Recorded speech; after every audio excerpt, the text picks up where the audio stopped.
Welcome to Empowering Plans, a show dedicated to identifying waste and undue expense in the health benefits industry, discovering ways to maximize benefits while minimizing costs, and empowering employers, administrators, and consultants to emphasize, once again, the benefit in benefit plan.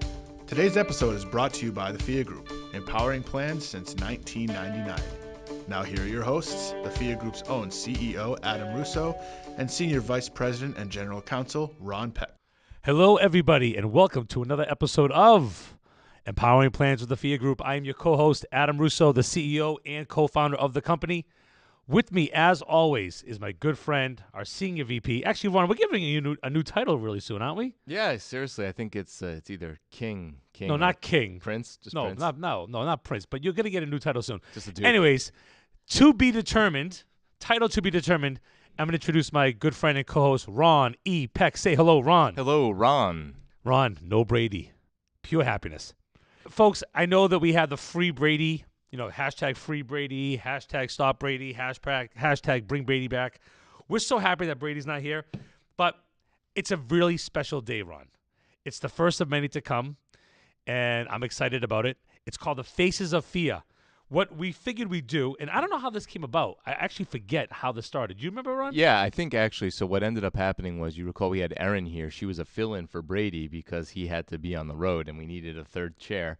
And, No, we never need a third, but we just, there's an empty chair. I think it was just because I needed the body warmth. It's getting cold here in Massachusetts. But anyway, so she did a halfway decent job, and people really, I think, responded to having someone other than Brady on set. So we said, hey, look, if it worked that one time, let's just start a parade through and people can pick and choose Brady's replacement. And now we actually created a campaign called the Faces of Phia, which we're going to post all over social media, where we're identifying people that you normally wouldn't hear from. I know everyone loves to hear my voice. Everyone loves to hear what I have to say. They love Ron's thoughts. They even like the fact that, Pat Santos is in the background producing our show. Say hello, Pat. He's waving. He's waving, everybody. He's smiling, too. Pat just came back from Japan where he found a wife, I believe. Is that correct? No, the picture came with the frame, Adam. Oh, okay. The picture came with the frame. Sorry about that. Anyways, so we have a very special guest today.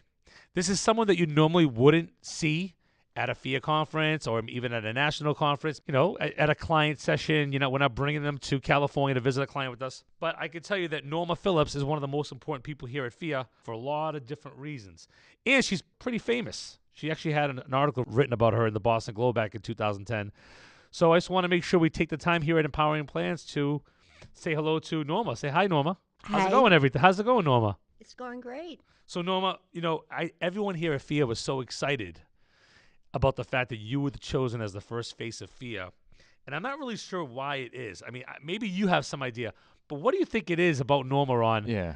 Is that everyone's so excited to have her be the first face of Phia? I think everybody was excited, Adam, because it meant it wasn't going to be them. But we'll go with answer B, which is that Norma, as far as I think her role at the company, she really is integral. She's like the glue between the bricks, and we'll talk a little bit about how she started here in her history. But the second thing is, setting aside what she actually does and how she really sort of she exchanges with everybody here and plays a role in everybody's job, just her personality. She's always smiling, always says hello, no matter what's going on. If you walk by and you're on the warpath and you've got this grumpy face, she'll turn, she'll smile and say, how's it going? Good morning. And you can't help but smile. And I think that really infects people. So, Norma, you're not the typical Phia employee, would you say?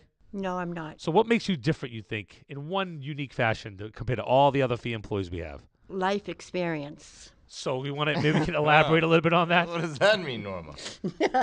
Yeah, what do you mean by that, Norma? Life experience, traveling from one job to another, trying to better yourself your whole life. And I've had the time to do that, where people here are very young, much younger than I am. Much younger. And they do not have the life experiences that I have, but they will when they get to be my age. I'm very proud of my age. And that is? 81. So, folks, you heard that right. Norma is 81. And real quick, back in 2010, the Boston Globe did an article on the fact that Norma Phillips was not your average college student. It says that you took 4 classes, hit the gym, and that you cheered on your boyfriend's baseball team. But while your classmates spent Friday night partying, you enjoyed dinner, a movie with your great granddaughter, not your granddaughter, your great. This is 8 years ago, correct? So, and at that time, you were trying to get an accounting certificate so that you can get a job in an accounting department, which I'm assuming is this job, correct? Yeah, either that or she's leaving us. So, Norma, how long you been at FIA? March will be 7 years. Jeez, that time flew by, huh? It did fly by. It Seriously. seems like yesterday. Well, when you're having fun, time flies, right?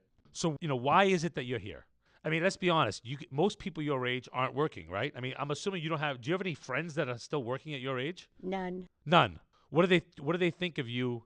The fact that every day you come to work and actually work overtime. They think I'm insane. For what? Why? Because they don't know how I do it. They always ask me, how are you doing this at your age? You mean like getting up in the morning, getting dressed? Up in the morning, having the energy to do all the stuff that I do, and then going to the gym after work and things like that.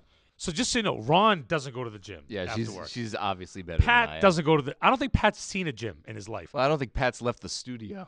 Pat has never seen a gym. You go to the gym every day. Not every day. I go a few times a week. I walk a lot outside also. Unbelievable. So what do you do for fun, Norma? It says here on Friday nights, every single Friday. You're a very consistent person, huh? Every Friday you go to a movie.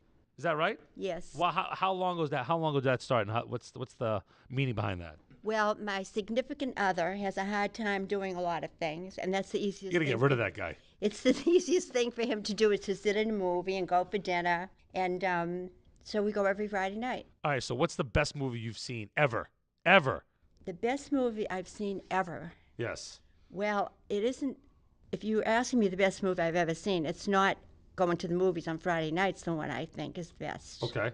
And it's Gone with the Wind. But all right, so that's the best movie you've ever seen. How about the best movie this year? Bohemian Rhapsody. You heard that here, folks. Bohemian Rhapsody, best movie that Norma has seen. That's your winner. That's your Academy You Award think it's winner. going to win an award, Norma? Is it? All right, just so you know, Brady usually sits in this seat, and he makes all sorts of predictions, and 9 times out of 10, they are absolutely wrong. So are you going to buck the trend, and is your first prediction going to come true? I think so. All right, you heard it here first. All right, so let's get to the nitty gritty. Say, why are you at FIA? Why are you here? Because you told her she has to be here.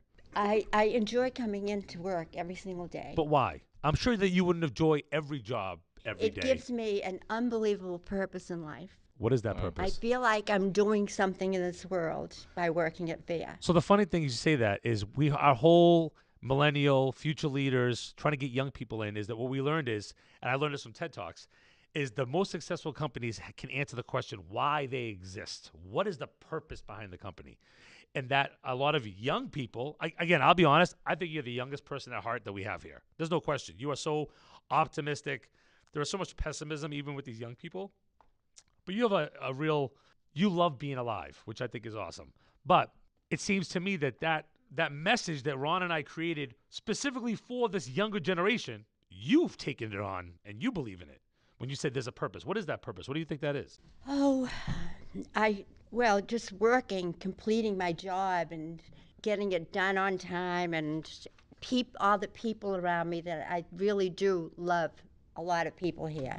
Well, you talked about specifically what you mentioned to me before was you love the energy and that you love the genius going on at FIA. Yes. So what do you mean by that? What does that mean? I mean, I know we're not talking about Ron. I mean, Ron had a big smile when I said genius. Genius. But what do you mean by that? Like, what is that? The energy and the genius. The genius, I mean, is because you don't stop until you succeed in something.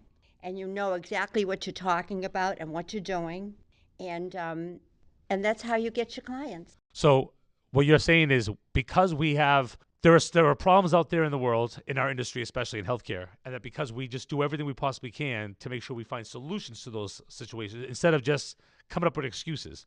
Like I love to bring up all the time, when I see a broker come in and say, "Yep, all right, we have premium increases. So what can we do about those premium increases and the cost increases?" And the answer is, we're going to increase your copay, increase deductibles. That to me is an easy answer. But we take the hard route and actually try to find real solutions for real people.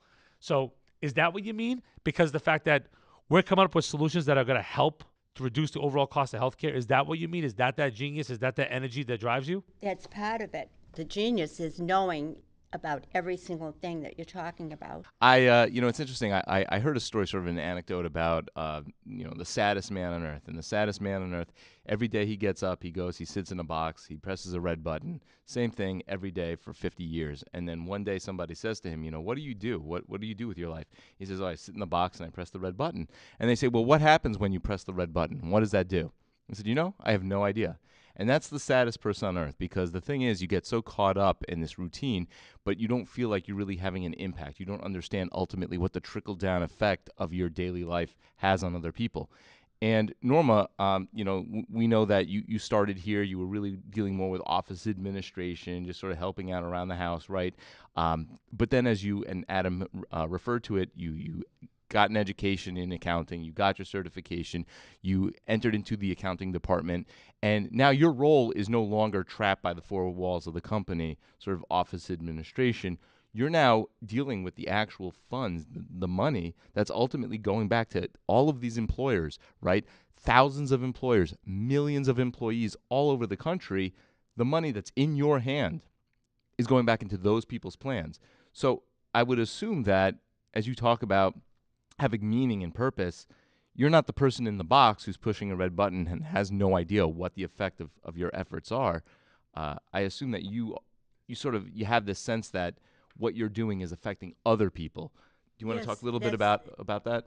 That's what I mean about purpose, because I am affecting other people when I'm working with incoming funds, and that's what I mean. My last question for you. And, I just found this out from just knowing you for the past, looks like now 6 years now. Over 6 years, right? You've been here. So I have two parts. First is, when are you retiring? Is there a date? Is there going to be a going away retirement party here at Phia for Norma Phillips anytime soon? No, because I have no plans to retire. So my second question, the second part, is it true that you're a big-time dancer? That's the one thing I heard. I heard that you love to go dancing. Is that still true? I mean, you do. still dance? I do. What type of dancing? I haven't done it very recently, but my whole life I've danced ballroom dancing, country western dancing. Country western, like line dancing. Little square dancing. No, partner dancing. Partner dancing, got it. That's harder than the line dancing. Got it. Have you gone to Nashville and competed? No. Okay. No, but I have competed swimming Oh, interesting. and won medals doing it Wow. when I was much younger. I also love swing dancing. Swing dancing. Yes. I got injured doing that because You shouldn't have tried to lift Teddy. Teddy doesn't know how to dance. So that's a different guy. Friday night is the Teddy night. Saturday night is the dancing night. That's That's the a different swing there's night. a different significant other there. And also, Latin dancing has always been I love Latin dancing.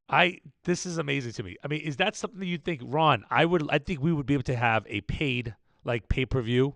Ron and Norma Latin dancing. Do you Latin dance? Ron is very no, good. are you Ron is an serious? amazing Latin dancer. I am the least Latin person you will ever meet. So, Norma, any last words you want to say to our listening audience? There's thousands of people that listen to our podcast every single week. Every day people dial in. Anything you want to tell them about yourself or just about the Phia in general, or any last thoughts? My thoughts are that the Phia Group has so many different types of people working for them, which I think is amazing and wonderful. It doesn't matter what your age, what your nationality, or anything else about you, but they hire at what you can do and what kind of a person you are. Great thoughts. Ron, anything else? You know what? You can't really add to that. It's great. I really appreciate everything you do for us, Norma. Thank you. Folks, the first face of Phia, Norma Phillips from our accounting department. She's a wonderful, energetic, youthful person. We love having you here, Norma. So on behalf of Pat Santos, our producer, Ron E. Peck, my co-host, Norma Phillips, our first ever Face of Phia podcast guest, and myself, Adam Russo, thank you so much for empowering your plans with the Phia Group. Have a great day. Thank you.